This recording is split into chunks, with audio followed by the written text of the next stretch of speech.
So take a look at this naked chart, and I want you to take a look at this down close candle here. We dug into that on Thursday. So we have a wick right there, or a tail, I guess you would call it.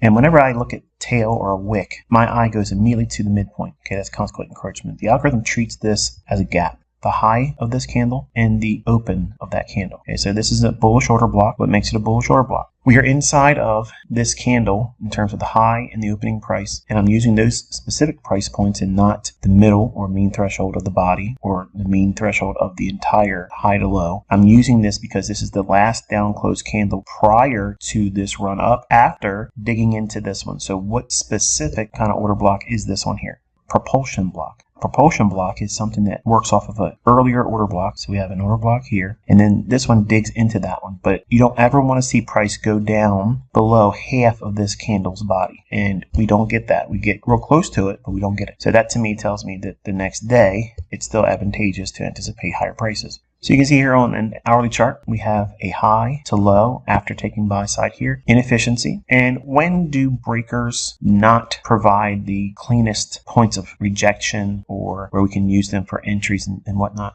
Non-farm payroll, CPI, and FOMC. Those events, whereas I would usually see high, low, higher high, in other circumstances, I would treat this right here, I would treat this as a bearish breaker. And I would not anticipate this area to be traded to. I would look at this area here as a balanced price range, which it is in a sense, but I would look for this breaker to be utilized. So I'm taking it through not only the aspects of time, but I'm also telling you narrative, which is absolutely crucial to understanding what a macro will do. So we work up inside this SIBI, which is a premium inefficiency. The market wants to do what? Rally higher at non-farm payroll, reaches into this inefficiency. It doesn't need to go up here right away because we've had the run on buy side with this here. So all of this is the inefficiency the price wants to run up to. So price only rallies to go up to inefficiencies like here, buy side above here, or it consolidates. Or it consolidates and goes below the marketplace for sell side or inefficiency. In a 15-minute time frame, inside of the daily bullish propulsion block, that's these two levels here. We also have that hourly fair value gap.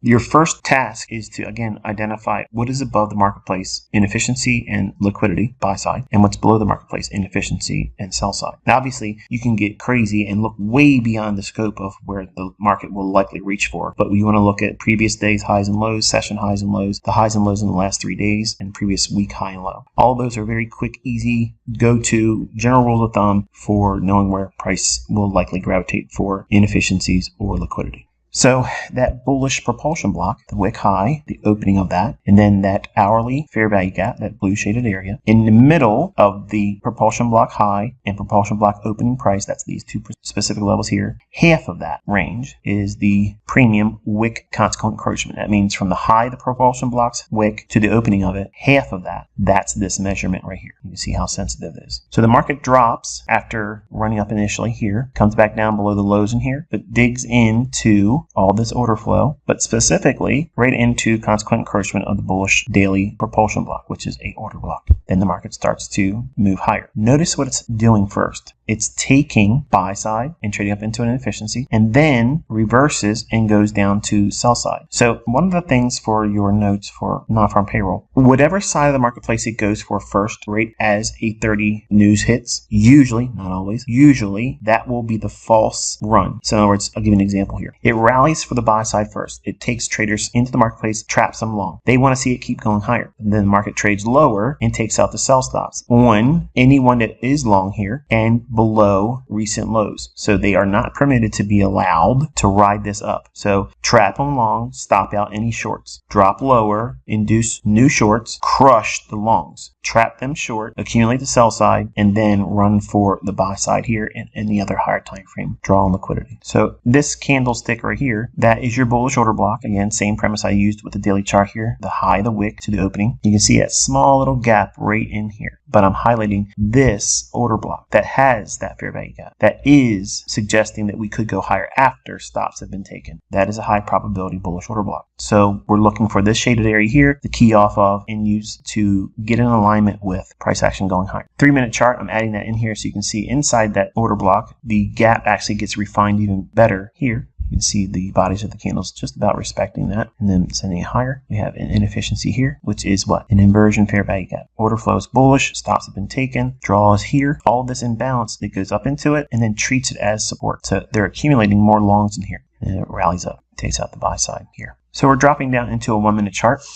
When we look at time, or when I'm teaching you time, I want you to think about how the characteristics of time are very unique to price delivery, but across all asset classes. In my mind, when I'm watching price action, I'm aware and conscious of the 7 o'clock to 9 o'clock in the morning New York open kill zone. Then you have the AM session, New York AM session from index trading, which is beginning of 8:30 in the morning to noon. Then you have the 10 o'clock to 11 o'clock AM silver bullet. Now, macros are very specific segments of price action, and they're usually 20-minute intervals. Not all of them, but most of them are 20-minute intervals. But these are specific windows of opportunity, but now I'm going to teach you the introduction to how I use them. When we look at price like this, I want you to see that there is price running up during non-farm payroll into that inefficiency. Drops aggressively, takes out sell side below these relative equal lows, and then returns into that hourly fair value gap, which is that blue shaded area right in here. It rallies again, comes back down, touches the high end of the hourly fair value gap. Then it rallies up into the inefficiency and takes buy side once more. What does it leave in its wake? Relative equal lows. And what specific measurement do we have here? The daily bullish propulsion block, which is an order block, the consequent encroachment of the high and the opening price. I want you to think about how saying the non-farm payroll event typically performs. We have an initial run, buy side, sell side, and then time becomes a factor. The sell side, again, is taken here. When it is traded below these relative equal lows and into the bullish propulsion block, consequent encroachment, go into the 10 o'clock hour. Right before 10 o'clock, you have a 10-minute interval, 9:50. That's here. 9:50 to 10:10. This 20-minute period specializes in when the market is approaching the first 30 minutes of trading after 9:30 in the equities market. That's that last threshold for even when the Forex market's trading around. Okay, so if you're a Forex trader, it's still important to know this. If you are not a Forex trader and you're using futures, it's applicable. It's all joined together. It's a tapestry of how all the markets work together harmoniously. And when they aren't harmonious, there's a crack in correlation that in itself gives you warning signs that something's about to change, and maybe the change may be abrupt. I want you to think about how we were running up into this inefficiency and this buy side during the 9:50 to 10:10 macro. What was it doing? It was delivering price to buy side and inefficiency, this one single candle pass down. So it's doing two primary functions here. It's running to an area that would be deemed a premium relative to the high and the low here. We rally up to liquidity, rebalance this inefficiency. How do we know that's balanced? Because we work back and forth in it, then we left it, went back in, all the bodies are staying inside of it. It's respecting that. That's narrative. This right here sees us drop lower. What's occurring at the 9:50 to 10:10? It's already worked in this liquidity. What is it going to deliver next? Well, what's the profile for non-farm payroll? We ran buy side. We left relative equal lows. We've been bullish on S&P. We've been bullish on NASDAQ. So it's going to drop down and take the other side of the marketplace out because they've engineered liquidity here using this hourly fair value gap, and it trades down into the midpoint or consequent encroachment of that daily propulsion block. Look at it like this. We have the New York open kill zone. The majority of it is quiet. And then at 8:30, we have the release with the non-farm payroll. It goes up to the inefficiency. At that moment, we have an overlap of the 9:30 a.m. and the New York open kill zone. Right in here, there's a lot of overlap where there's going to be a lot, volatility. We quickly drop down one more time, inefficiency, but leaves majority of it open, then rips lower, trades into the hourly fair value gap. Then we chop around a little bit, trade back up into the inefficiency at 9:50 to 10:10, and then it will do what? It will start its protraction lower to go into this liquidity here. This drop here, all this movement, notice how all this price run is during the AM silver bullet, 10 o'clock to 11 o'clock in the morning, and the New York AM session between 8:30 and noon New York local time. So we can see and anticipate many times where you'll see me doing executions. I'll say, I'm looking for speed now. I want to see big candles. I want to see movement that's a sharp drop or a strong rally from here. I'm utilizing this type of information here. The macro in itself is just a time window where the 9:50 to 10:10, what this is actually specializing in is it's the first 20 to 30 and then 40 minutes of the trading hour starting at 9:30. So when the equities market opens at 9:30, the stock market bell starts ringing. The first 30 minutes is the opening range. But that opening range doesn't have to or is required to be 30 minutes before the actual range is useful. It can form in 20 minutes. And then whatever liquidity is utilized there outside that parameter, high and low, it'll help you determine where the market will likely go to next.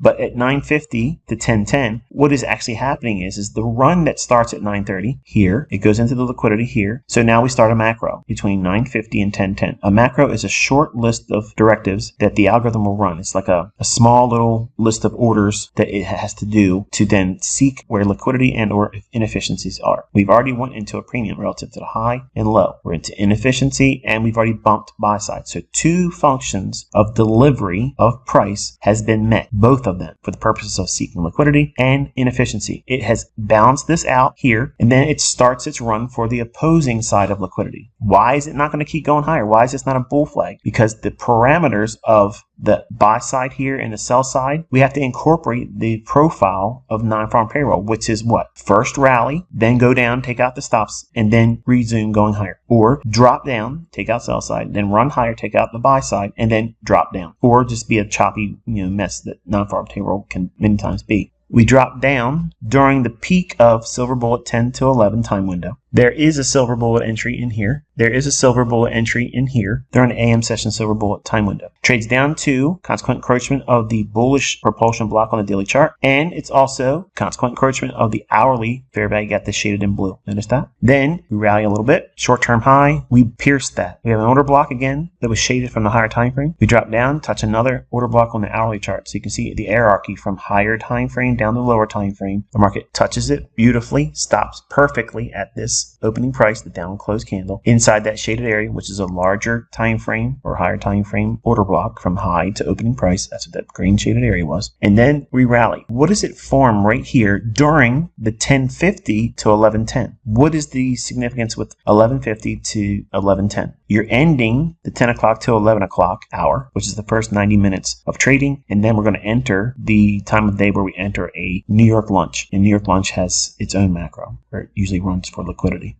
We have a low, high, lower low, making this, these up close candles, the two of them, that makes this a bullish breaker. And we can utilize that and anticipate higher prices running for the buy side here, and the high of the inefficiency that's shaded here on the higher time frame charts. I want you to think about how the macro time is utilized for the market to begin its run for liquidity, the run for inefficiency. What specifically is 10:50? Well, it's 10 minutes before 11 o'clock. That's essentially the height of London close for Forex. Then we have the last hour before we get to New York lunch. The markets will enter some measure of consolidation going into lunch. It'll run for liquidity, or it can reverse. So there's three primary functions that the lunch hour will do. You have to be able to fit that into the market profile for that particular day. And we have a non-farm payroll event. So we've seen the initial run here, buy side, engineered sell side, then it drops it down for sell side. Now it's free to go higher because no one's long. They got stopped out. Anyone that was buying long on the breakout was raked across the coals. Anyone that went short breaking out below these relative equal lows here are trapped short. Then the market can go higher. So I want you to see that these time windows, these macros, they're just a time aspect to when I anticipate the market to start reaching, start doing something, showing animation. It's not enough to simply know these times of day. Inside those respective times, there are specific times and windows of opportunity for me to anticipate a specific phenomenon in price where it will start behaving like we would expect it to. It will start running for liquidity. It will start running for inefficiency. If the macros do not provide that timing aspect and the market just simply doesn't budge, that is many times a beautiful illustration for you to stop looking